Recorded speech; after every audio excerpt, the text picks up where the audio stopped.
আসসালামু আলাইকুম viewers, welcome to my cooking secret page. আজ আমি আপনাদের মাঝে অনেক মজাদার ও ইজি ঝটপট একটি রেসিপি শেয়ার করার জন্য চলে এলাম।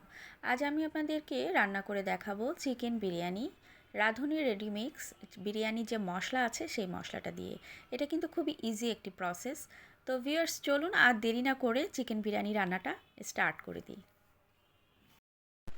চিকেন বিরিয়ানিটা যেহেতু আমি এখানে রান্না করব রাঁধুনি রেডিমিক্স বিরিয়ানি মশলা দিয়ে, সেজন্য এখানে যে উপকরণগুলো দেওয়া আছে এর বাইরে আর এক্সট্রা কিছু তেমন ইউজ করা লাগবে না। শুধু আমি পেঁয়াজ রসুন বাটা এবং টক দই এর সাথে অ্যাড করব। তো চলুন আর দেরি না করে রান্নাটা শুরু করে দিই। এখন আমি এখানে 1 কাপ পরিমাণ সয়াবিন তেল দিয়ে দিলাম। পেঁয়াজ রসুনের বাটা দিব আমি এখানে 2.5 টেবিল চামচ দিয়ে দিলাম, এবং রাঁধুনির যে মশলাটা আছে আমি সম্পূর্ণ প্যাকেটের সম্পূর্ণটা এখানে দিয়ে দিব। এখানে 1.5 কেজি মুরগির মাংস আছে, এর জন্য সবটাই এখানে আমি দিয়ে দিচ্ছি। এখন আমি ভালোভাবে মশলাটা মিক্সড করে নিব। ভালোভাবে মশলাটা মিক্সড করার পরে এখানে আমি টক দইও অ্যাড করে দিচ্ছি। টক দইটা কিন্তু অবশ্যই আগে পানি দিয়ে ফেটিয়ে নেবেন, পানিতে ফেটিয়ে নিয়ে অ্যাড করে দিবেন।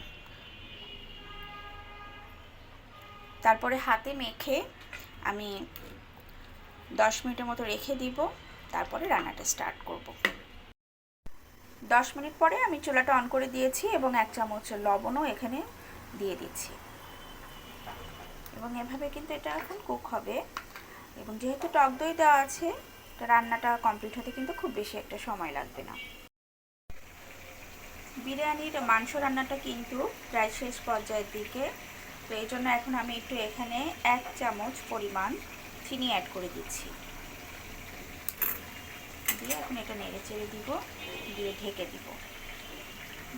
20 মিনিটের মতো, এর মধ্যে আমার রান্নাটা কমপ্লিট হয়ে যাবে। 20 মিনিট পরে আমি ঢাকনাটা তুলে আপনাদের দেখিয়ে দিচ্ছি। আমার বিরিয়ানির জন্য চিকেনটা কিন্তু রান্না কমপ্লিট হয়ে গিয়েছে। দেখুন কি সুন্দর একটা কালার এসেছে।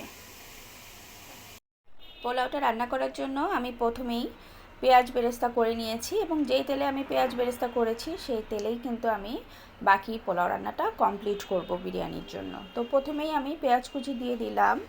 এখন আমি খুবই সামান্য পরিমাণে গরম মশলা অ্যাড করব। বেশি গরম মশলা এখানে আমি দিব না, কারণ বিরিয়ানি মশলাতে অলরেডি গরম মশলা দেওয়া আছে বেশি পরিমাণে। তো বেশি আবার যদি হয়ে যায় কোনো কিছু, সেটা খেতে ভালো লাগবে না। তো এখন আমি এটা একটু হালকা ভেজে নিব। পেঁয়াজটা যখন লাল লাল হয়ে আসবে সেই পর্যায়ে কিন্তু আমি এখানে আমার যে পোলাও চাল ধুয়ে রেখেছি সেটা অ্যাড করে দিব।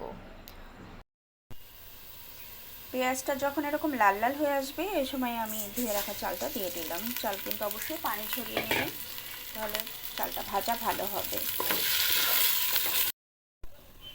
আমার পোলাও চাল ভাজাটা কিন্তু কমপ্লিট। এখন আমি আমার গরম পানি করে রেখেছিলাম আগে থেকে, সেটা দিয়ে দিচ্ছি।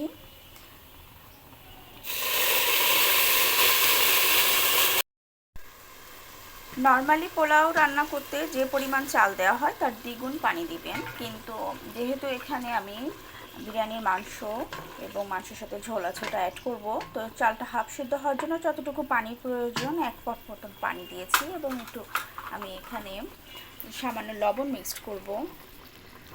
সামান্য পরিমাণ লবণ দিয়ে দিলাম, এবং এখন আমি ঢেকে দিব। এখন আমি একটু ঢাকনাটা তুলে দেখে নিচ্ছি আমার চালটা কতদূর ফুটেছে। দেখতে পাচ্ছেন চালটা প্রায় ফুটে উঠেছে। এখন আমি এখানে মাংসটা অ্যাড করে দিব। এখন আমি মাংসটা অ্যাড করে দিচ্ছি। মাংসটা পোলাও চালের সাথে ভালো করে মিশিয়ে আমি 3টা ডিম সিদ্ধ করে রেখেছিলাম, সেটাও দিয়ে দিলাম। পোলাওর সাথে বিরিয়ানির সাথে ডিম খেতে খুব ভালো লাগে। আমি ডিমটা ভেজে নিইনি, এটা আমি ডাইরেক্ট দিয়েছি। আপনারা চাইলে একটু ভেজেও নিতে পারে। তো এখন আমি এটা ঢেকে দিচ্ছি। চুলার আঁচটা একদম লো মিডিয়াম আছে, ভাপে কিন্তু রান্নাটা বাকি রান্নাটা কমপ্লিট হবে, কারণ চালটা 95% পর্যন্ত ফুটেই আছে। তো এটা কমপ্লিট হতে আর বেশি সময় লাগবে না, এবং পরিবেশন করে আপনাদের দেখিয়ে দিব। পরিবেশন করে নিয়ে এলাম আপনাদের মাঝে চিকেন বিরিয়ানি। তো এখানে আমি একটু ডেকোরেশন করেছি শসা গাজর কাঁচামরিচ দিয়ে। ডেকোরেশন করে যে কোনো জিনিস কিন্তু একটু দেখতে বা খেতে দুটোতেই ভালো লাগে, সেজন্য। তো ভিউয়ার্স, আমার এই রেসিপি যদি আপনাদের ভালো লেগে থাকে চিকেন বিরিয়ানির, তাহলে অবশ্যই কুকিং সিক্রেট পেজে ফলো, লাইক, কমেন্ট দিবেন পরবর্তী ভিডিওগুলো পাওয়ার জন্য। আজ এই পর্যন্তই। সবাই ভালো থাকবেন, সুস্থ থাকবেন। আল্লাহ হাফেজ।